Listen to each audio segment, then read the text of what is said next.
वाहेगुरु जी का खालसा, वाहेगुरु जी की फतेह। आज हम कृषि और किसानों की समस्याओं के बारे में विचार करेंगे।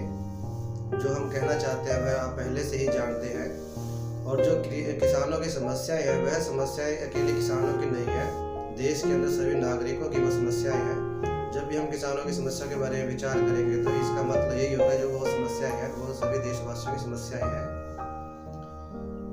जो किसानों की समस्याएं हैं और उन समस्याओं का समाधान हम जहर मुक्त हरी क्रांति के जरिए करेंगे, और जहर मुक्त हरी क्रांति में ही सभी समस्याओं को शामिल करेंगे।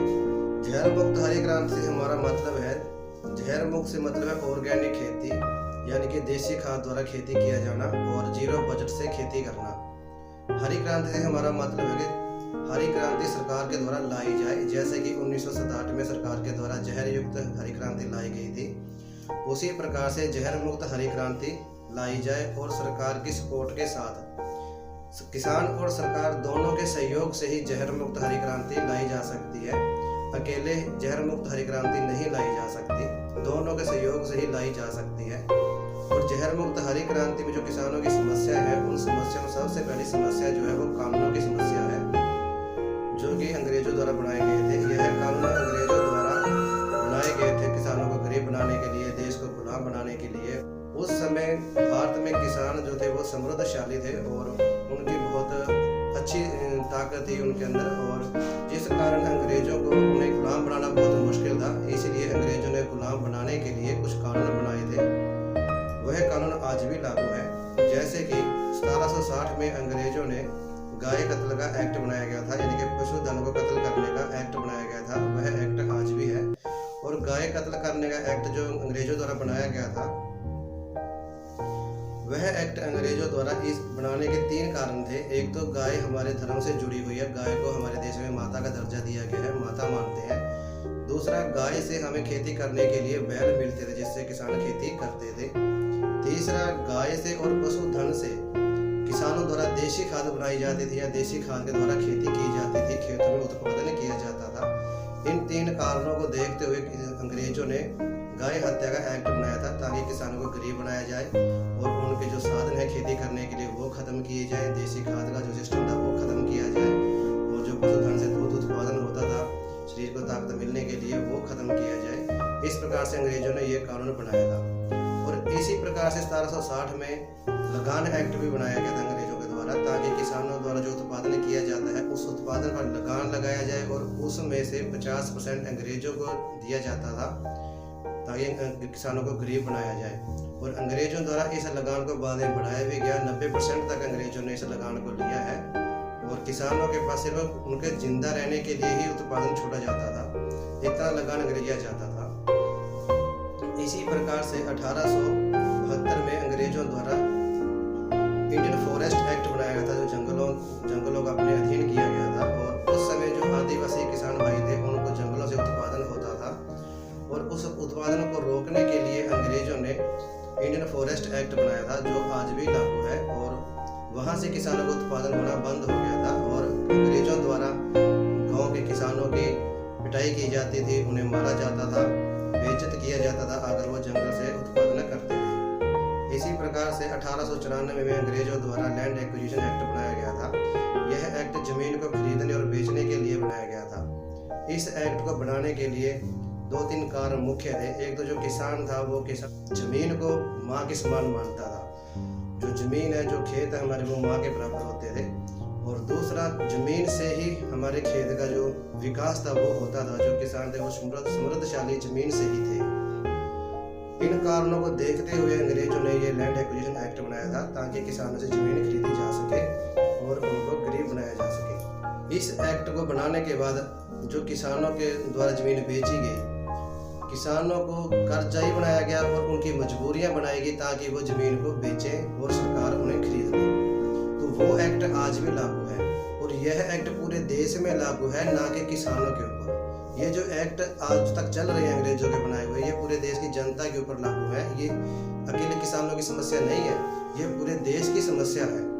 और इस समस्या को हमें समझना होगा कि पूरे देश की समस्या है, और इस समस्या को पूरा देश ही मिलकर खत्म कर सकता है, अकेले किसान खत्म नहीं कर सकते। और इसे खत्म करवाना होगा, उसके बाद ही किसानों की जो समस्या है वो खत्म होंगी और समृद्धशाली किसान भाई बन सकेंगे। और जो गरीब आज बने हुए हैं, जो मजदूर बने हुए हैं, वो भी उस समय किसान ही थे। जब उनसे जमीनें खरीदी गई, छीनी गई, तब वो गरीब बने हैं और फिर आज वो मजदूर बने हैं। वो हमारे ही किसान भाई हैं, लेकिन मजबूरी के कारण उन्हें जमीनें बेचनी पड़ी, जिस कारण वो आज गरीब और मजदूर बने हुए हैं। तो इन एक्टों को खत्म करना बहुत जरूरी है। इसी प्रकार से कुछ नियम और बनाए गए थे अंग्रेजों के द्वारा, जैसे कि किसानों द्वारा उत्पादन किया गया, उस उत्पादन का जो मूल्य था वो अंग्रेजों के द्वारा तय किया जाता था, और यह मूल्य आज भी सरकार के द्वारा तय किया जाता है, और इसे भी खत्म करना बहुत जरूरी है। इसी प्रकार से जो किसान उत्पादन करते थे, उस उत्पादन को किसान दूसरे जिले की मंडी में नहीं बेच सकता था। यह नियम आज भी लागू है, और यह नियम भी खत्म होने चाहिए। तो आज़ादी से पहले ये कानून बने हुए हैं और ये आज भी लागू है। ये आज क्यों लागू है, इनको खत्म करना चाहिए, और इसके प्रति हम सबको मिलकर, पूरे देश की जनता को मिलकर आवाज उठानी चाहिए। यह कानून आज़ादी से पहले के बने हुए हैं। अगर यह कानून आज भी लागू है तो इसका मतलब सीधा सा यही है कि आज भी अंग्रेजी राज ही चल रहा है, लोकतंत्र नहीं है, ना ही लोगों द्वारा बनाया गया तंत्र है। ये अंग्रेज तंत्र ही चल रहा है। अंग्रेजों के बनाए हुए कानून चल रहे हैं। आज भी हम अंग्रेजों के गुलाम हैं और अंग्रेजों की गुलामी कर रहे हैं। जितनी जल्दी हो सके हमें ये समझना होगा कि आज भी हम गुलाम हैं।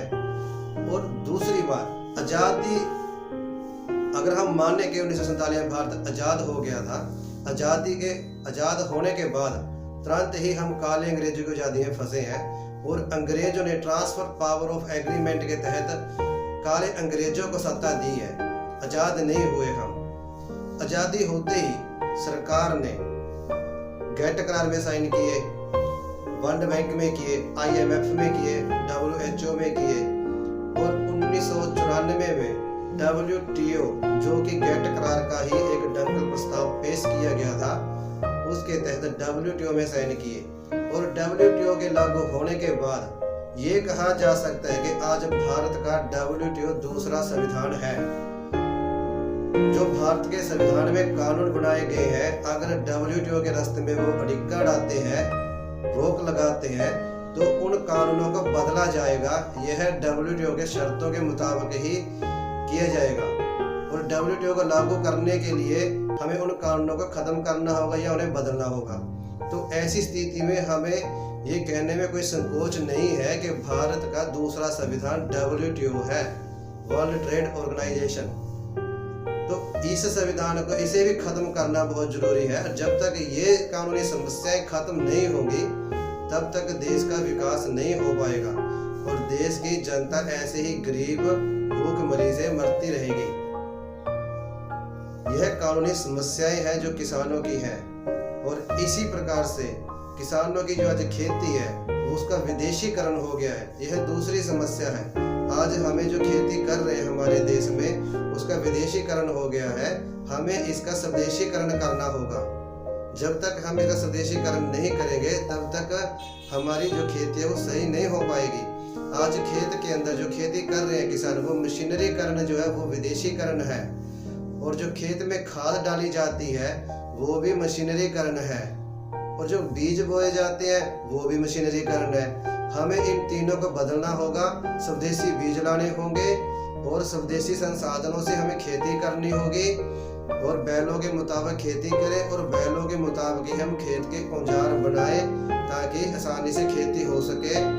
और जो खेत के अंदर हमें रासायनिक प्रोडक्ट डाल रहे हैं, उसके स्थान पर हम देसी खाद के द्वारा खेती करें। फिर से हम देसी खाद बनाएं और खेत में डालें, उससे हम ऑर्गेनिक खेती करें, जहर मुक्त खेती करें, और गुणवत्ता युक्त उत्पादन पैदा करें, ताकि पूरा देश जहर मुक्त भोजन खाए। आज पूरा देश जहर युक्त भोजन खा रहा है। ये भोजन किसान ही पैदा कर रहे हैं, जो पूरा देश खा रहा है। यानी कि किसान द्वारा जहर पैदा किया जा रहा है और पूरे देश को खिलाया जा रहा है। आज हमें और सरकार के ऊपर ये दबाव बनाना होगा कि हम जहर मुक्त खेती करें, और पूरा देश जहर मुक्त खेती से पैदा किया उत्पादन वो खाए और रोगों से स्वस्थ रहे। आज हम जहर खा के रोगों में फंस चुके हैं, बीमारियों में फंस चुके हैं। आज इलाज कराने भी मुश्किल हो गए हैं। और ये समस्या हमारी ये बहुत गंभीर समस्या हो चुकी है, इसे खत्म करना बहुत जरूरी है। इसी प्रकार से आज पुरातन तरीके से और पुरातन फसलों की खेती की जा रही है और इसे और बेहतर बनाने की जरूरत है। जैसे कि पंजाब में आज गेहूं और धान की फसलों की खेती की जा रही है और रबी, खरीफ और जायद की फसलों की खेती की जा रही है, सब्जियों की फसलों की खेती की जा रही है। इसके साथ साथ हमें और नए विकल्प निकालने होंगे जिनकी हम खेती कर सकें। जैसे कि सरकार के द्वारा कुछ बागवानी की खेती करवाई गई थी, बाग लगवाए गए थे, इससे किसानों को ज़्यादा जोड़ा नहीं गया। ये एक बहुत अच्छा विकल्प था, इसके साथ किसानों को और जोड़ा जाए। और इसी के साथ साथ फल वाले वृक्ष जो है उनकी खेती करवाई जाए और जो जिन वृक्षों से उत्पादन होता है उन वृक्षों की भी खेती करवाई जाए, ताकि उन वृक्षों की खेती हो और वातावरण भी स्वच्छ होगा और किसानों का अच्छा उत्पादन भी होगा और वो उन वृक्षों की हम खेती करवा सकते हैं। ये भी अच्छा ही विकल्प है। इसी प्रकार से सुगंधित पौधों की खेती करवाई जाए, सुगंधित पौधों की खेती को और विस्तार किया जाए उसका। इसी प्रकार से जो आधुनिक समय में अपनाया जा रहा है वो है जड़ी बूटियों की खेती, कि किसानों को जड़ी बूटियों की खेती के साथ जोड़ा जाए और किसान जड़ी बूटियों की खेती करें, ताकि किसानों का अच्छा उत्पादन हो, अच्छी उपज हो और अच्छा प्रॉफिट हो उसके जरिए। ये एक विकल्प और किसानों के साथ जोड़ा जाए ताकि आयुर्वेदिक जड़ी बूटियों की खेती की जाए और उसका विस्तार किया जाए। इसी प्रकार से किसानों की और समस्याएं हैं, जैसे कि बिजली की समस्याएं हैं। जो किसानों की बिजली की समस्या है इसका समाधान किया जाए। और बिजली की समस्या इसी से किसान खेती कर रहे हैं, सिंचाई के लिए बिजली का प्रयोग किया जाता है और इसका समाधान करना बहुत जरूरी है। पूरे देश में आज बिजली की बहुत कमी है और इसके लिए 3-4 विकल्प हैं जो हम आपके सामने रखते हैं। पहला विकल्प तो है कि जो हम ग्रिडों के द्वारा बिजली हमें दी जाती थी डैम बनाकर, वो एक विकल्प सही है, उसका विस्तार किया जाए। दूसरा है सोलर ऊर्जा के द्वारा, जो सोलर से हमें ऊर्जा मिलती है सोलर सिस्टम के द्वारा, उसका प्रबंध किया जाए, उससे बिजली पैदा की जाए। तीसरा है गोबर गैस लगवाकर किसानों के उससे भी बिजली पैदा की जाए, उससे भी सहयोग हो सकता है। तीसरा जनरेटरों के द्वारा बिजली पैदा की जा सकती है, बैलों से बिजली पैदा की जा सकती है। इस तरह हमें ये विकल्प निकालने होंगे बिजली की समस्याएं खत्म करने के लिए, ताकि अच्छी खेती हो सके। खेती योग्य जमीन है, उस जमीन पर 55% जो जमीन है वो मौसम पर निर्भर है और जिस कारण अच्छा उत्पादन नहीं हो पाता, किसानों को मौसम पर निर्भर होना पड़ता है। कई बार मौसम खराब होने के कारण फसल में उत्पादन नहीं होता और किसानों की अच्छी आमदन नहीं हो पाती। ये एक बहुत समस्या बनी हुई है, इस समस्या का समाधान करना बहुत जरूरी है। इसी प्रकार से एक समस्या है सिंचाई की समस्या। आज भारत देश में जो सिंचाई है वो बोरों द्वारा, ट्यूबवेलों द्वारा की जा रही है और कुछ सिंचाई नदियों के द्वारा नहरें निकालकर उससे की जा रही है। तो आज जो देश के अंदर 55% जो जमीन है, उस जमीन पर जो सिंचाई है वो मौसम पर निर्भर है। वहाँ पर भी हमें एक ऐसे विकल्प निकालने की जरूरत है ताकि अच्छी तरह सिंचाई हो सके। और सिंचाई के लिए पानी की जो कमी है वो आज के समय बहुत दिखाई दे रही है। पंजाब में खासतौर पर वो कमी दिखाई दे रही है। पंजाब के अंदर जो जमीन का पानी है वो बहुत नीचे चला गया है और यहाँ पर हमें एक नए विकल्प निकालने होंगे सिंचाई के लिए। और सिंचाई हम नदियों के द्वारा, बोरों द्वारा, ट्यूबवेल द्वारा कर सकते हैं, लेकिन जो पुराने समय में हम सिंचाई करते थे वो तालाबों द्वारा की जाती थी। आज हमें देश के अंदर तालाबों की संख्या बढ़ाने की जरूरत है ताकि उन तालाबों में हम बारिश का पानी स्टोर कर सके और फिर उसे लोड अनुसार हम सिंचाई में प्रयोग कर सके। हमें ये विकल्प फिर से जीवित करना होगा। हमें देश के अंदर तालाबों की संख्या बढ़ानी होगी। इसी प्रकार से जो शहरों में तालाब होते हैं और गांव में तालाब होते हैं, उन तालाबों का पानी जो है उस पानी से हम सिंचाई कर सकते हैं। उस गंदे पानी को हम फिल्टर करके शोध कर उससे हम सिंचाई कर सकते हैं, सिंचाई में प्रयोग कर सकते हैं उस पानी को। इसका भी हमें समाधान करना चाहिए।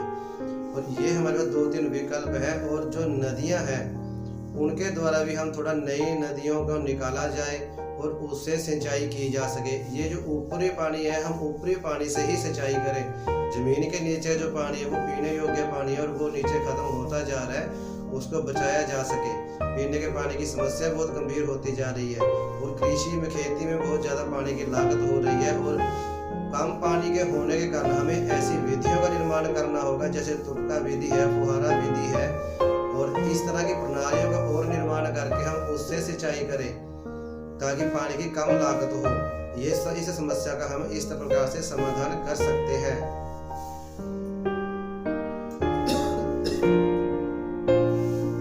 सेम और सोके की समस्या, जो भारत के अंदर सेम और सोके की समस्या है, इसका भी हम समाधान कर सकते हैं। जहाँ पर सेम ज़्यादा है वहाँ पर हम वृक्षों के उत्पादन वाले वृक्षों की खेती करवाएं और बागवानी की खेती करवाएं, वहाँ पर सेम की समस्या भी खत्म हो जाएगी और उत्पादन भी होगा। इसी प्रकार से सोके की समस्या है। सोके की समस्या में हम उन वृक्षों की खेती करवाएं जहाँ पर पानी की कम लागत होती है, जिन्हें पानी की कम जरूरत होती है, उनका उत्पादन करवाएं। ये समस्या भी हमारी इस तरह से हल हो सकती है। और सोके की समस्या के स्थान पर थोड़ा पानी का प्रबंध करना आवश्यक है। वहाँ पर हम बारिश के पानी को स्टोर करने के लिए तालाब बनाएं और नदियों से हो सके या पाइपलाइनों के द्वारा हो सके वहाँ पानी की मौजूदगी करवाएं। ये भी एक समस्या का हमारे लिए विकल्प होगा। पीने के पानी की जो समस्या है वो समस्या बहुत गंभीर हो गई है। आज जमीन के नीचे पीने का पानी बहुत नीचे चला गया है और बारिश का पानी जो है हम उसको पीने के लिए यूज़ कर सकते हैं, लेकिन बारिश के पानी को हम चूने के द्वारा शुद्ध करके फिर हम उसे यूज़ कर सकते हैं और पीने के पानी की समस्या हमारी थोड़ी यहाँ से हल हो जाएगी। पीने के पानी की समस्या का हमें यह समाधान करना होगा। इसी प्रकार से अंग्रेजों ने जो किसानों के सहयोगी कित्ते खत्म कर दिए थे, उन सहयोगी कित्तों को फिर से जीवित करने की जरूरत है और किसानों को सहयोगी कित्तों से आमदन हो, इसका विस्तार करने की जरूरत है। सहयोगी कित्तों में जैसे कि किसानों के हर किसान के पास एक गोबर गैस होना चाहिए ताकि गोबर गैस से वो अपना रसोई खर्चा चला सके और गोबर गैस से जो वेस्ट निकलती है उससे वो देसी खाद तैयार करके खेत में डाल सके। ये एक बहुत अच्छा विकल्प है किसानों के लिए। और गैस बचने पर उसी कंप्रेसर के द्वारा स्टोर भी किया जा सकता है। स्टोर करने की सुविधा किसानों को दी जाए ये और उसे एक आमदन का सोर्स बनाया जाए, ये भी एक अच्छा विकल्प है। इसी प्रकार से किसानों के सहयोगी कित्ते में जो पशुधन आता है, पशुधन को बढ़ाया जाए और किसानों के सामने जो समस्याएं हैं पशुधन को रखने में, उन समस्याओं का समाधान किया जाए। ये भी एक बहुत अच्छा विकल्प है किसानों के सहयोगी कित्तों में। और दूध का अच्छा उत्पादन होगा। जो आज दूध के जो मिलावटखोरी चल रही है, उस मिलावटखोरी को सख्ताई से रोका जाए ताकि जो जनता है, जनता को शुद्ध दूध मिले और अच्छा दूध मिले और ताकि किसानों को भी उत्पादन हो और पशुधन में वृद्धि हो। इस समस्या का समाधान किया जाए। इसी प्रकार से किसानों के सहयोगी कित्तों में जो डेयरी फार्म है, उन डेयरी फार्मों को लगाया जाए और डेयरी फार्मों के जरिए उन्हें अच्छी आमदन होती है और अच्छा उत्पादन होता है उनका।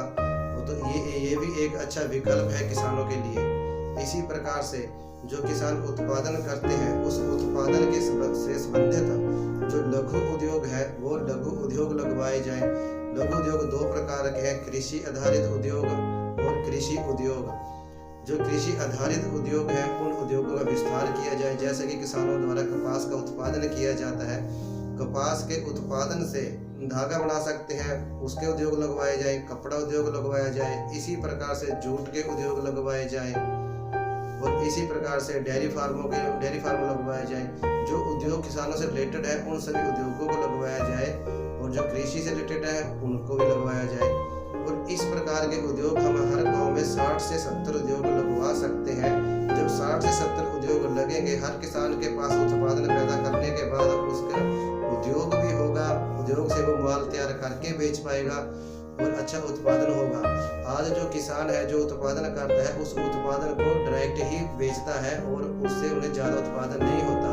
जो उद्योगपति है वो उत्पादन खरीद कर उससे माल तैयार करके बेचते हैं और उन्हें ज़्यादा उत्पादन होता है किसानों की बजाय। उद्योग है वो उद्योग किसानों को लगवाए जाए ताकि किसान उन उद्योगों से आमदन प्राप्त कर सके और गरीब भाइयों को भी एक सुविधा दी जाए उत्पादन उद्योग लगाने की और वो भी अपना जीवन चला सके और उन्हें भी अच्छी आमदन हो। और उद्योगों के साथ साथ उन्हें जमीन भी दी जाए उद्योग लगाने के लिए। इसी प्रकार से किसानों को स्टोर करने की समस्या आती है। किसानों को स्टोर करने की सुविधा दी जाए ताकि किसान जो उत्पादन करते हैं उस उत्पादन को वह स्टोर कर सके और स्टोर करने के बाद उस उत्पादन से धीरे धीरे माल तैयार करके वो बेच सके, सीधे बाजार में बेच सके या मंडी में बेच सकें, ये सुविधा किसानों को दी जानी चाहिए। और जो किसान है, किसानों को बाजार के साथ जोड़ा जाए ताकि वो उत्पादन से माल तैयार करके बाजार में बेच सकें। यहाँ पर बाजार के साथ जोड़ना बहुत ज़रूरी है किसानों को, ताकि उन्हें अच्छी आमदन प्राप्त हो। इसी प्रकार से जो MSP है, ये भी एक किसानों के लिए समस्या बनी हुई है। जो MSP है, MSP के समान स्थान पर हमें मूल्य में समानता लानी चाहिए, ताकि किसानों से जो बेचा जा रहा है वो सस्ता ना बेचा जाए और जो खरीदा जा रहा है वो महंगा ना खरीदा जाए। दोनों के मूल्य में समानता होनी चाहिए। अब एक तरफ हम किसानों की उत्पादन का जो है वो मूल्य बहुत कम देते हैं और जो किसानों को खरीदना पड़ता है, या गरीब जनता को खरीदना पड़ता है, या देश की आम जनता को खरीदना पड़ता है, वो महंगा खरीदना पड़ता है। टैक्स लगाकर महंगाई हो गई है। तो इसका समाधान जो है वो यही है कि दोनों के मूल्य में समानता लाई जाए, खरीदने में और बेचने में। यही एक विकल्प है। MSP में ज़्यादा प्रॉफिट होने वाला नहीं है। हमें दोनों में समानता होनी चाहिए।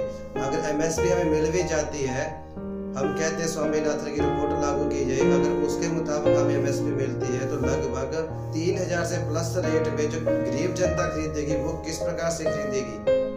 MSP के बाद तो गरीब जनता ही फिर अपनी मजदूरी की मांग करेगी, उन्हें भी फिर आगे उसे खरीदने के लिए रकम चाहिए। तो ये समस्या हमारे लिए मांग ये ठीक नहीं है। यहाँ पर हमें समानता लानी चाहिए खरीदने में और बेचने में, ताकि जो किसान और आम जनता जो खरीद रही है उसमें समानता हो और जो बेच रहे हैं उसमें भी समानता हो। दोनों के मूल्य में समानता होनी चाहिए, इतना डिफरेंस नहीं होना चाहिए। इसका समाधान हमारे पास यही है कि मूल्य में समानता लाई जाए। इसी प्रकार से किसानों को अंतर्राष्ट्रीय बाजार के साथ जोड़ा जाए। किसानों को अंतर्राष्ट्रीय बाजार के साथ नहीं जोड़ा गया, यह भी एक समस्या है। अंतर्राष्ट्रीय बाजार के साथ किसानों को जोड़ा जाए ताकि किसानों को विदेशों के साथ व्यापार करने में और बेचने में अच्छी आमदन प्राप्त हो सके। आज किसानों को मंडियों में ही बेचना पड़ता है, इसके अलावा कोई विकल्प ही नहीं है किसानों के पास कि वो कहाँ पर उत्पादन बेचें और कहाँ पर ना बेचें। यहाँ पर अंतर्राष्ट्रीय बाजार के जो रास्ते हैं वो किसानों के लिए और आम जनता के लिए खोलने चाहिए, ताकि किसान और आम जनता जो है वो विदेशों से खरीद सके और बेच सके। इसे आसान विधि से बनाया जाना चाहिए। इसके लिए जो नियम हो वो आसान बनाए जाए, ताकि किसान और आम जनता को आसानी से समझ में आए और वो इसे व्यापार कर सके, खरीद सके और बेच सके। इसी प्रकार से आज देश के अंदर जो भारत के अंदर अर्थव्यवस्था बनाई गई है वह मिश्रित अर्थव्यवस्था अपनाई गई थी। मिश्रित अर्थव्यवस्था पूंजीवाद और समाजवाद दोनों को मिला के बनाई गई है। और दुख की बात यह है कि WTO के लागू होने के बाद भारत देश के अंदर आज जो मिश्रित अर्थव्यवस्था थी वह अर्थव्यवस्था आज पूंजीवाद के कंट्रोल में हो चुकी है। आधुनिक समय में आज हम ये कह सकते हैं कि आज भारतीय पूंजीवादी अर्थव्यवस्था लागू है, मिश्रित अर्थव्यवस्था नहीं रही। और अब जो नीतियां बनाई जाती है वह पूंजीवाद को देखकर ही बनाई जाती है। आम जनता के लिए नीतियां नहीं बनाई जाती और किसानों के लिए नीतियां नहीं बनाई जा रही। यानी कि दोहरी अर्थव्यवस्था बनाई जा रही है, दोहरी नीतियां बनाई जा रही है। कारपोरेटों के पूंजीपतियों के लिए अलग नीति बनाई जाती है और गरीब जनता और किसान भाइयों के लिए अलग नीति बनाई जाती है। तो इस अर्थव्यवस्था को खत्म किया जाए और इसके साथ आम जन अर्थव्यवस्था लाई जाए। आम जन अर्थव्यवस्था में देश की जनता के लिए एक ही नीति होगी और एक ही नियम बनाया जाएगा और आम जन अर्थव्यवस्था पारदर्शी अर्थव्यवस्था होगी और आमजन अर्थव्यवस्था जवाबदेही अर्थव्यवस्था होगी। ऐसी अर्थव्यवस्था बनाई जाए। आमजन अर्थव्यवस्था स्वदेशी पर आधारित बनाई जाए। आमजन अर्थव्यवस्था में जानकारी में वाधा किया जाए और इस प्रकार की अर्थव्यवस्था बनाई जाए ताकि जनता को आसानी से समझ में आए और जनता आसानी से समझ सके और उसकी नीतियों को समझ सके। ऐसी अर्थव्यवस्था बनाई जाए। आमजन अर्थव्यवस्था में एक नियम ये भी बनाया जाए, पूंजीपति हो चाहे कोई उद्योगपति हो, सबके लिए एक ही नियम हो। उसके लिए एक पूंजी इकट्ठी करने के लिए एक सीमा निर्धारित की जाए। किसी व्यक्ति के पास इस सीमा से ज़्यादा पूंजी इकट्ठी नहीं होगी, ऐसा एक नियम बनाया जाए ताकि आने वाले समय में कभी पूंजीवादी पैदा ना हो। और इसी प्रकार से जो मूल्य निर्धारित किया जाता है, किसी प्रोडक्ट का प्राइस निर्धारित किया जाता है, वो उसके लिए भी नियम हो कि इससे ज़्यादा नियमित ना किया जाए, कि अंधी लूट ना की जाए देश के अंदर। उसके कुछ परसेंट हो जो प्रॉफिट के लिए जनता को दिए जाए। पारदर्शी मूल्य निर्धारित किया जाए। इसी प्रकार से एक समस्या और है जो सरकार के द्वारा टैक्स लगा के बढ़ाई गई है। सरकार के द्वारा टैक्स इतना लगा दिया गया है कि महंगाई इतनी हो गई है कि आम आदमी को, आम परिवार को जीवन चलाना मुश्किल हो गया है। और महंगाई के कारण किसानों को और गरीब जनता को, मजदूरों को, कारीगर भाइयों को, अपने परिवार की जो समस्याएं खड़ी होती है महंगाई के कारण, वो खत्म हो जाएंगी। इस टैक्स को खत्म किया जाए और या फिर इस टैक्स को कम किया जाए, ज़्यादा से ज़्यादा 10% टैक्स लगाया जाए, इससे ज़्यादा टैक्स ना लगाया जाए। और इसका समाधान यही है महंगाई को ख़त्म करने का और जीवन सही चलाने का, जीने का, कि टैक्स को कम किया जाए और महंगाई कम हो जाएगी इससे। यह एक बहुत गंभीर समस्या बनी हुई है आज देश के अंदर, जो सरकार ने टैक्स लगा के इतनी महंगाई कर दी है, इसे खत्म किया जाए। इसी प्रकार से जो किसानों के खर्चे बढ़ाए गए हैं, उन खर्चों को कम किया जाए। और जो किसानों के खर्चे हैं, कुछ सरकार के द्वारा बढ़ाए गए हैं, कुछ किसानों ने खुद भी बढ़ाए हुए खर्चे हैं, उन खर्चों को हम कम करें ताकि हमारी बचत हो घर में और ज़्यादा खर्च ना हो। जो आज खेती महंगी हो गई है, विदेशीकरण के कारण महंगी हो गई। जब हम इसे स्वदेशी कर देंगे तो खेती हमारी जो खर्चे, उसके खर्चे कम हो जाएंगे।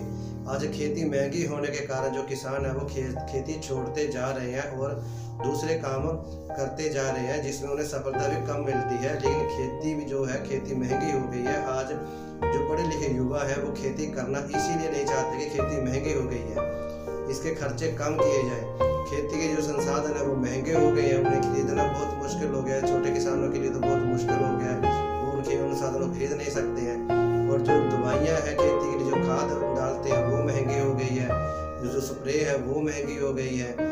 और इसी प्रकार से जो बीज है वो महंगे हो गए हैं, वो भी हमें विदेशों से लेने पड़ते हैं। तो इसमें सुधार करने की जरूरत है। जो खेती है वो खर्चे कम किए जाए। आज किसान का, जो किसान खेत में उत्पादन करता है, पंजाब की बात करें तो फसलों से जो किसानों का उत्पादन होता है वो 70 से 80 हज़ार के लगभग उत्पादन होता है साल का, 2 फसलों का। और उसमें साल का जो खर्च आ जाता है वो 30 से 35 हज़ार तक खर्च आ जाता है एक साल का। तो यहाँ पर उन्हें बचता ही कुछ नहीं है। 35 हज़ार 30 हज़ार तो खर्च आ जाता है 1 एकड़ पे, एक फसल में, साल में। तो बाकी जो रकम बचती है उसमें परिवार के खर्चे और भी होते हैं। जैसे कि किसानों को अगर बच्चे स्कूल में लगे हो, बच्चों की फीस जो है वो 30 हज़ार से ऊपर होती है, 50 हज़ार है, 40 हज़ार है, 1 लाख तक है। जो प्राइवेट स्कूल है उनमें फीस इतनी ज़्यादा है। और सरकारी स्कूलों में टीचर नहीं है पढ़ाने के लिए। और ये भी एक समस्या बनी हुई है जो सरकार के द्वारा समस्या पूरे समाज के लिए बनाई हुई है, सारी जनता के लिए समस्या बनाई हुई है। गरीब भाई हैं जो वो बच्चों को स्कूल में पढ़ा ही नहीं पा रहे हैं, वो अपने बच्चों को मजदूरी में लगा देते हैं। तो ये इस समस्या को समाधान करना बहुत ज़रूरी है। और इसी प्रकार से हॉस्पिटलों के खर्चे हैं। सरकारी हॉस्पिटलों में डॉक्टर नहीं मिलते हैं, अगर डॉक्टर होते तो दवाइयाँ नहीं होती हैं। तो ये समस्या जो है, ये समस्या का समाधान करना बहुत ज़रूरी है। किसानों का एक साल में लगभग 20 से 30 हज़ार तो डॉक्टरों के पास चला जाता है। तो ये भी एक समस्या बनी हुई है। सरकारी हॉस्पिटलों में इलाज होना चाहिए और सरकारी हॉस्पिटलों की संख्या बढ़ाई जाए। जो प्राइवेट हॉस्पिटलों को बंद किया जाए और डॉक्टरों से सर्विस ली जाए सरकारी हॉस्पिटलों में, ताकि वहाँ पर इलाज करवा सके जनता। यहाँ पर सरकार ने खुली छूट दे रखी है डॉक्टरों को लूटने की, और एक बीमारी का इलाज करवाने के लिए किसानों को और इस देश की जनता को अपनी ज़मीनें बेचनी पड़ जाती है। किसान ज़मीनें बेच के इलाज करवाते हैं, मरीज भी मर जाते हैं, ज़मीनें भी चली जाती हैं। और गरीब भाइयों के पास तो बेचने के लिए ज़मीनें भी नहीं होती, वो तो उनके मरीज वैसे ही मर जाते हैं इलाज के तौर पर, उनका इलाज ही नहीं हो पाता। तो इलाज इतने महंगे हो गए, बीमारियाँ इतनी बड़ी हो गई हैं और बीमारियों के इलाज कराने बहुत मुश्किल हो गए हैं। तो इसका समाधान किया जाए। और जो बिजली की समस्या है, बिजली के इतने रेट बढ़ा दिए हैं सरकार ने कि बिजली के बिल जो है वो 1000, 2000, 3000, 2500, 4000 से कम नहीं आते भी। और यहाँ पर समाधान करना चाहिए सरकार को। हर परिवार को सोलर सिस्टम का 300 वाट की प्लेट या 500 वाट की प्लेटें देनी चाहिए, ताकि उनकी अपनी बिजली हो और गोबर गैस से बिजली पैदा कर सके। इसका सिस्टम बना के देना चाहिए सरकार को, ताकि बिल ना भरना पड़े और ना ही सरकार से बिजली लेनी पड़े। जो बिजली वहाँ से सरकार से ले रहे हैं वो बिजली का प्रयोग कहीं और कर सकती है सरकार। लेकिन हर गांव में, हर घर में अपनी बिजली हो सकती है। आज के समय जो टेक्नोलॉजी बढ़ रही है उस टेक्नोलॉजी का सहारा लेना चाहिए। लेकिन सरकार जनता को जुमले दे रही है, हम 300 यूनिट माफ़ कर देंगे, 400 यूनिट माफ़ कर देंगे, ऐसे गुमराह कर रही है जनता को सरकार। ये विकल्प है हमारे पास बिजली पैदा करने के, इन्हें क्यों नहीं अपनाती सरकार? हर गांव की अपनी बिजली पैदा हो सकती है। जरूरत नहीं पड़ेगी हर किसी भी गांव को बिजली लेने के लिए। गौशालाओं से बिजली पैदा की जा सकती है, हर गांव में गौशाला होती है, वहां से बिजली पैदा की जा सकती है। लेकिन सरकार करना नहीं चाहती, क्योंकि सरकार को जुमले देकर अपनी वोटें लेनी होती हैं। इसके लिए हमें खुद आवाज उठानी होगी कि हमें ये मांगे रखनी होगी सरकार के आगे। सरकार के द्वारा जो टैक्स लगाकर महंगाई की गई है उसे कम किया जाए, उससे खर्चे कम हो जाएंगे। आज किसानों के और समाज के अंदर जो गरीब भाई हैं, मजदूर भाई हैं, उनके खर्चे महंगे हो गए, इसे खत्म किया जाए, इससे ये खर्चे कम होंगे। और इसी प्रकार से जो किसानों के सामाजिक खर्चे हैं, जैसे शादी है, ब्याह है, ये करने हैं और सामाजिक रीति रिवाज है, उनमें जो खर्चे बढ़ गए हैं वो खर्चे कम किए जाए। सरकार के दहेज प्रथा खत्म किया जाए या उसे कम किया जाए। और जो बारात वगैरह लेके जाते हैं उसके लिए सीमा निर्धारित की जाए कि 11 व्यक्ति से ज़्यादा ना जाए, 21 व्यक्ति से ज़्यादा ना जाए। इस प्रकार से ये खर्चे कुछ नियम बना के सरकार करे, इसमें सहयोग दे जनता, और ये खर्चे कम हो जाएंगे, ये खर्चे कम किए जाए। इसी प्रकार से बाढ़ की समस्या है, जो बाढ़ की समस्या ये भी किसानों के लिए बहुत गंभीर समस्या बनी हुई है। जो आज मौसम खराब होने के कारण बाढ़ की समस्या पैदा हो जाती है। इस समस्या के कारण जो किसानों की फसल है वो सारी की सारी खत्म हो जाती है। इस समस्या का समाधान करना बहुत जरूरी है। बाढ़ की समस्या नदियों में पानी आने के कारण या दरियाओं में पानी ज्यादा आने के कारण पैदा होती है। इसके दो मुख्य कारण है। एक, जो नदियां हैं उनके जो दोनों साइड बंद बनाए हुए हैं वो बंद है वो कमजोर हो चुके हैं। उन बंद को ऊंचा किया जाए, मजबूत किया जाए और दोनों साइड दीवारें खड़ी की जाए। उस बंद के ऊपर सड़क बनाई जाए, पक्की सड़क बनाई जाए, ताकि वहां से बंद फिर कभी टूटे ना। एक तो इस तरह से हम हल कर सकते हैं। दूसरा है, जब उस दरिया में या उस नदियों में पानी आए तो उस दरिया से छोटी नदियां निकाली जाए, ताकि उनके जरिए पानी खेतों में सिंचाई के लिए ले जाया जा सके। और उधर से मौसम खराब होने का पानी आ रहा है और एक तरफ उसी पानी से सिंचाई भी हो रही है, और जो जमीन से पानी निकाला जा रहा है वो रोका जाए और इससे सिंचाई की जाए। ये भी एक अच्छा विकल्प है हमारे लिए इस समस्या से लड़ने का। और जब जमीन में नदियों में पानी ना हो और फसलों में बारिश होने के कारण पानी खड़ जाए, पानी के कारण डूब के मरे या खराब हो जाए, वहां से उस पानी को उन्हीं नदियों के द्वारा, नालों के द्वारा फिर से उस दरिया में जो उस नदियों में डाला जाए। और वो भी सोलर पंपों के द्वारा किया जा सकता है, क्योंकि पानी ऊपर ही होता है, उससे आसानी से खींच सकते हैं वो। और उनको एक उस स्थान से उस स्थान पर पानी को ले जाया जाए जहां पर बारिश नहीं हुई, वहां पर सिंचाई की जाए। इस दृष्टि से उन नदियों नालों का निर्माण किया जाए, ताकि फसलों को हर स्थान पे हम बचा सके मरने से। और इसी प्रकार से तीसरा विकल्प हम इसमें रखते हैं कि जो आज जो नदियां हैं, नदियों के अंदर ज्यादा मिट्टी होने के कारण उनकी गहराई कम हो गई है, और गहराई कम होने के कारण पानी कम स्टोर हो रहा है उसमें। तो उस मिट्टी को निकाल के बाहर खेतों में डाला जाए, जमीन में डाला जाए, ताकि जो जमीन है उसका उत्पादन भी बढ़े और जमीन की उपजाऊ शक्ति बढ़ेगी और जमीन ऊंची भी होगी। ये एक बहुत अच्छा विकल्प है। उन नदियों की गहराई भी हो जाएगी और पानी भी अच्छा स्टोर हो जाएगा और सफाई भी हो जाएगी। तो यहाँ से जो बाढ़ की समस्या है वो हमारी खत्म हो जाएगी। जो हमने दरिया के या नदियों के दोनों तरफ सड़कें बनाई है, उन सड़कों के दोनों साइड हम वृक्ष लगाएं, ताकि जो पानी है पानी अच्छे से सोख हो सके। फलों के वृक्ष लगा दे, वहाँ पे फलों से आमदन भी होगी किसानों को और आम जनता को। वहाँ से कोई भी फल तोड़ के बेच सकते हैं, अपना व्यापार कर सकते हैं, काम कर सकते हैं। और उसी के बीच में वाटर रिचार्जिंग का सिस्टम भी बनाया जाए, ताकि वहां से जो नदियों में पानी आ रहा है उसको वाटर रिचार्जिंग के जरिए जमीन के नीचे चला जाए। और ये भी एक अच्छा विकल्प होगा, सिस्टम होगा हमारे लिए बाढ़ से बचने के लिए। इसका समाधान इस तरह से हम कर सकते हैं। आज देश के अंदर जो रास्ते हैं, कच्चे रास्ते हैं, उनकी एक समस्या बनी हुई है। मौसम के कारण जो कच्चे रास्ते हैं वो खराब हो जाते हैं। और जहां पर आज बैलों से खेती की जा रही है, बैलों से जो संसाधन है वो चल रहे हैं बैलों के, उनको बहुत परेशानी आती है पशुधन को। और उन सड़कों को पक्का किया जाए, ताकि किसानों को और आम जनता को उन रास्तों में चलने में कोई दिक्कत ना आए। सड़कों का विकास हर खेत से लेकर गांव तक, गांव से लेकर गांव तक और गांव से शहर तक सभी सड़कों का पक्का निर्माण किया जाए, ताकि जनता को कोई समस्या ना आए। इस समस्या का समाधान करना भी हमारे लिए जरूरी है। जो हमारे देश में किसान महिलाएं हैं, उनके घर में या कोई भाई खेती करने जो वाला नहीं है, उनके साथ महिला होने के कारण कई बार मतभेद किया जाता है। इस प्रकार की जो स्थिति है उसे बिल्कुल ही खत्म किया जाए। किसी भी महिला बहन के साथ किसी प्रकार का कोई मतभेद ना किया जाए, बल्कि उन्हें अच्छी तरह से सपोर्ट करने के लिए कोई सुविधा बनाई जाए ताकि उन्हें आसानी से वो सुविधाएं प्राप्त हो सके। उनका भी उतना ही अधिकार है जितना कि भाइयों का, किसानों का, उतना ही महिला किसानों का भी अधिकार है किसी भी योजना को प्राप्त करने का। तो इसके लिए विशेष व्यवस्था की जाएगी कि महिलाओं के साथ कोई ना किसी प्रकार का कोई मतभेद ना किया जाए और इसका उन्हें भरपूर फायदा मिले। इसी प्रकार से कम जमीन की जो समस्या है भारत के अंदर, उस समस्या का भी समाधान किया जाए। भारत के अंदर जो टिब्बों की जमीन है, उस टिब्बों को हटाकर, उस मिट्टी को हटाकर वहां से कहीं और स्थान पर जहाँ जरूरत हो वहां पर ले जाया जाए और उस जमीन को खेती योग्य बनाया जाए, वहां पर भी खेती करवाई जाए। और इसी प्रकार से जो वीरानी जमीनें हैं उन जमीनों पे खेती करवाई जाए। और इसी प्रकार से जो सरकार के पास जमीनें हैं उन जमीनों को गरीब भाइयों में बांटा जाए ताकि वहां पर जो गरीब भाई जो पहले किसान थे वो फिर से खेती कर सके, उस पर उनको वो जमीन दी जाए।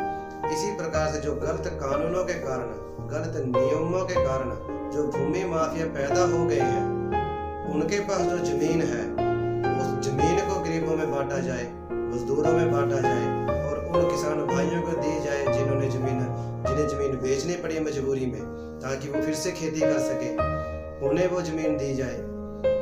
इसी प्रकार से जो हमारे देश के अंदर गलत कानूनों के कारण, गलत नियमों के कारण, जैसे कि डॉक्टरों के पास है आज भूमि माफिया पैदा हो गया, उनकी जमीन उस पर खेती की जाए। इसी प्रकार से जो भारत के अंदर जो धर्म स्थानों के नाम जमीन है, उस जमीन को भी जनता में बांटा जाए ताकि जनता उस पर खेती करे और खेती करके अपनी जीविका चलाए। जंगलों से जमीन ली जाए, जरूरत पड़ने पर हम जंगलों से जमीन ले सकते हैं और जंगल काटने के बाद जो हम वृक्ष काटेंगे उनकी भरपाई हम किसानों के खेतों में फलदार वृक्षों को लगाकर करवा सकते हैं और हर किसान के खेत में फलदार वृक्ष लगवाए जाए। और जो नदियों के हमने दोनों तरफ जो वन बनाकर सड़कें बनाई है, उनके एक साइड फलों के वृक्ष लगाकर भी हम पूर्ति कर सकते हैं। जो सड़कें बनाई जाएंगी, जो कच्चे रास्ते वो पक्के किए जाएंगे, उनके दोनों साइड फलों के वृक्ष लगाकर या उत्पादन वाले वृक्ष लगाकर सफाई कर सकते हैं और वहाँ पर वाटर रिचार्जिंग भी बना सकते हैं पानी का।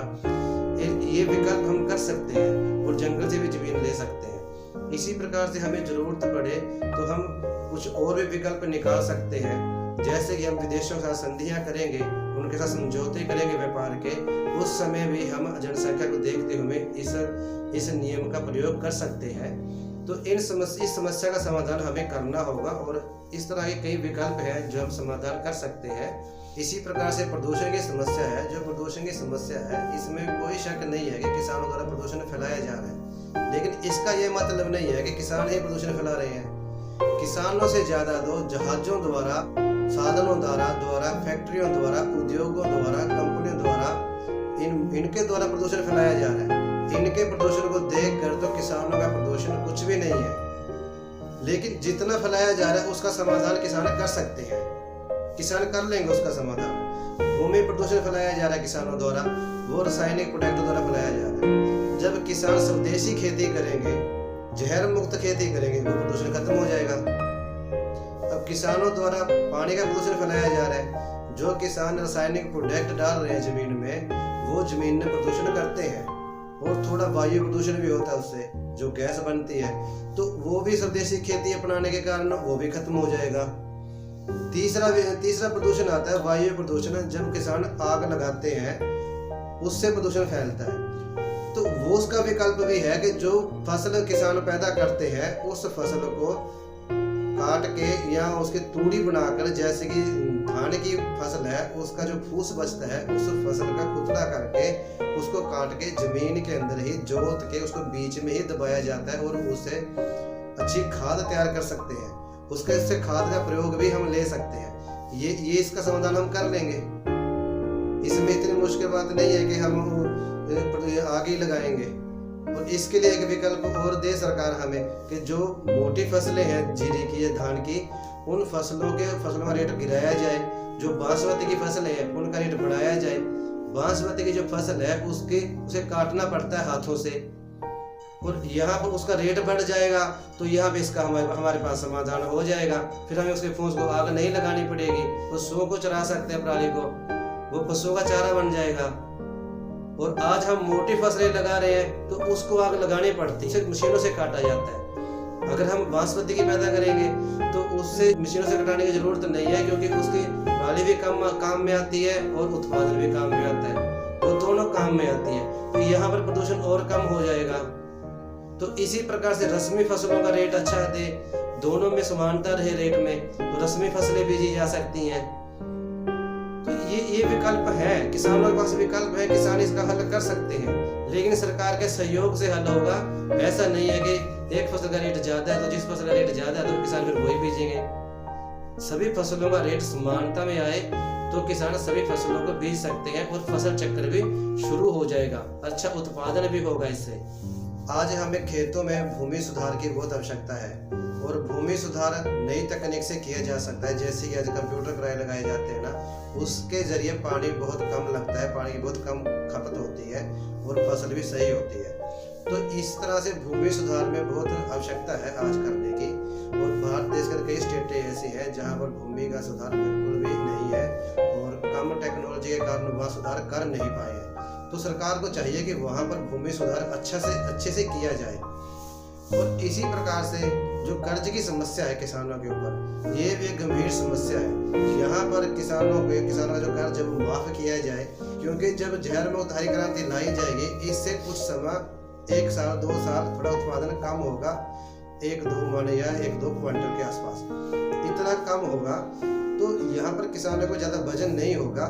और जो खर्चे हैं, अदर खर्चे जो पहले हमने बताए हैं समस्या में, उन खर्चों को कम किया जाए और इस कर्ज को मुक्त किया जाए, फिर इसका कोई हल है। और अगर कर्ज रहा किसानों के ऊपर तो फिर किसान ने वो जहर मुक्त हरी क्रांति में शामिल नहीं हो पाएगा, क्योंकि उसे ये चिंता रहती है कि उसे कर्ज भी भरने हैं। तो ऐसी स्थिति में जो किसानों के ऊपर कर्ज है, उस कर्ज को खत्म किया जाए।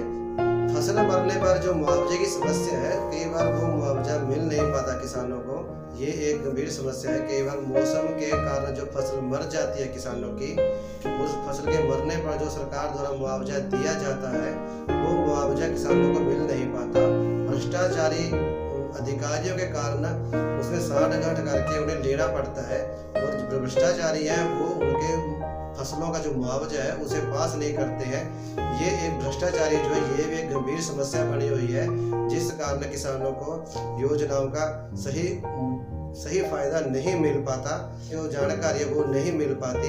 इसका एक समाधान करना चाहिए भ्रष्टाचारी अधिकारियों का। और इसी प्रकार से जो किसानों की एक समस्या, मंडियों की समस्या जो है, मंडियों में बहुत असुविधा है किसानों की। जो किसानों द्वारा आज मंडी में उत्पादन गिरा जाता है या ले जाया जाता है, वहाँ पर बारिश के कारण जो उत्पादन है वो बहुत खराब हो जाता है, जो बिल्कुल ही असुविधा है। किसी भी मंडी में जो किसान लेकर जाता है ना, उसके उत्पादन की सुरक्षा करना सरकार की जिम्मेवारी होती है, और सरकार इस जिम्मेवारी से मुंह मोड़ रही है, सरकार जिम्मेवारी निभा नहीं रही। और यह एक समस्या बनी हुई है कि मंडियों में किसान को रातों को रहना पड़ता है, लेकिन रात को रहने के लिए कोई सुविधा नहीं है उनके पास। वहाँ पर ना नहाने की ना धोने की कोई सुविधा नहीं है, फसल को संभालने की सुविधा नहीं है, पशुओं की कोई सुविधा नहीं है। आवारा पशुओं द्वारा फसलें खराब की जाती हैं, और मंडियों में दिक्कतें आती हैं, मौसम में दिक्कतें आती हैं, मंडियाँ छोटी होती हैं, उत्पादन ज़्यादा होता है, उसमें दिक्कतें आती हैं। इन सब का समाधान चाहिए किसानों को कि मंडियों में अच्छा सा सुधार किया जाए, और वहाँ पर जो सुविधा है वो बनाई जाए किसानों के लिए। और किसानों के पास जो मंडियां हैं, उन मंडियों में जाने के लिए जो रास्तों की समस्या है, वो समस्या का भी समाधान होना चाहिए, उनको भी सही करना चाहिए, पक्का किया जाना चाहिए। बेरोजगारी की जो समस्या है, ये भी गंभीर समस्या बनी हुई है आज भारत के अंदर। जो किसान है और जो गरीब भाई है, उनके पास कोई रोजगार नहीं है, और किसान जो खेती करते हैं, खेती इतनी जमीन नहीं है उनके पास कि वो जमीन में ही लगे रहे। 2.5-3 एकड़ वाले जो किसान है वो 85% से ज़्यादा है, उनके पास इसके अलावा और भी रोजगार चाहिए, लेकिन और कोई रोजगार कर नहीं पाते हैं, उन्हें रोजगार की समस्या है उनके पास। ये एक गंभीर समस्या बनी हुई है कि किसानों को सहयोगी कितों के साथ और भी रोजगार चाहिए खेती के साथ। इसका एक विस्तार किया जाए और इसका समाधान किया जाना चाहिए। इसी प्रकार से आवारा पशुओं की जो समस्या है, आज किसानों की जो फसलें हैं उन फसलों में आवारा पशुओं की जो समस्या है वो एक गंभीर समस्या बनी हुई है। इसी कारण हमने जो कत्ल के एक्ट जो है, जो पशु कत्ल का एक्ट है, उसे खत्म करने की मांग रखी है कि जो आवारा पशु फिर रहे हैं उनसे काम लिया जाए, उनसे खेती योग्य जो खाद बनाई जाए, दूध का उत्पादन होता है, जो डेयरी उद्योग है वो लगवाए जाए।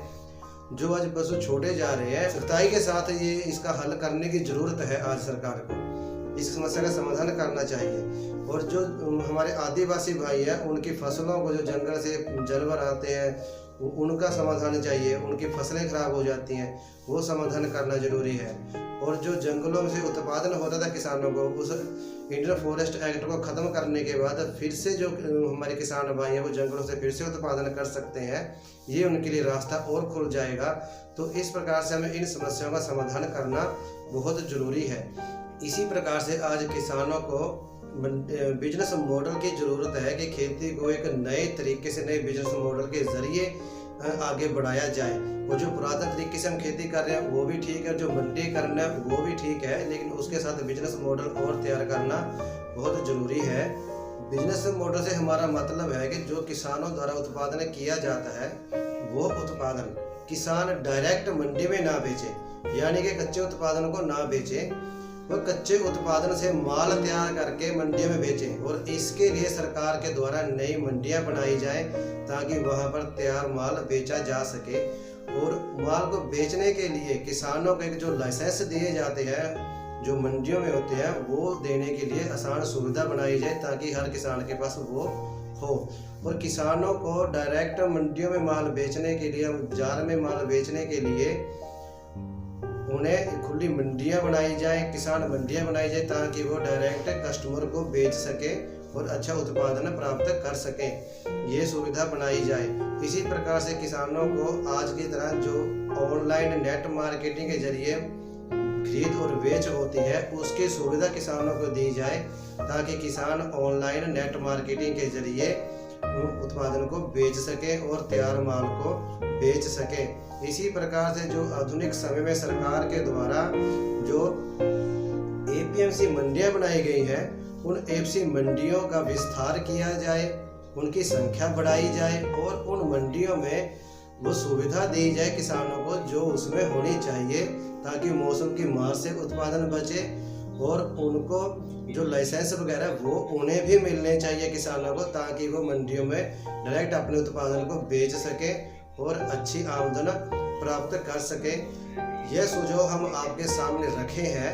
इन सुझाव को और बेहतर बनाने के लिए आप हमें कृपया सुझाव जरूर दें और आप सबका बहुत बहुत धन्यवाद। वाहिगुरु जी का खालसा, वाहिगुरु जी की फतेह।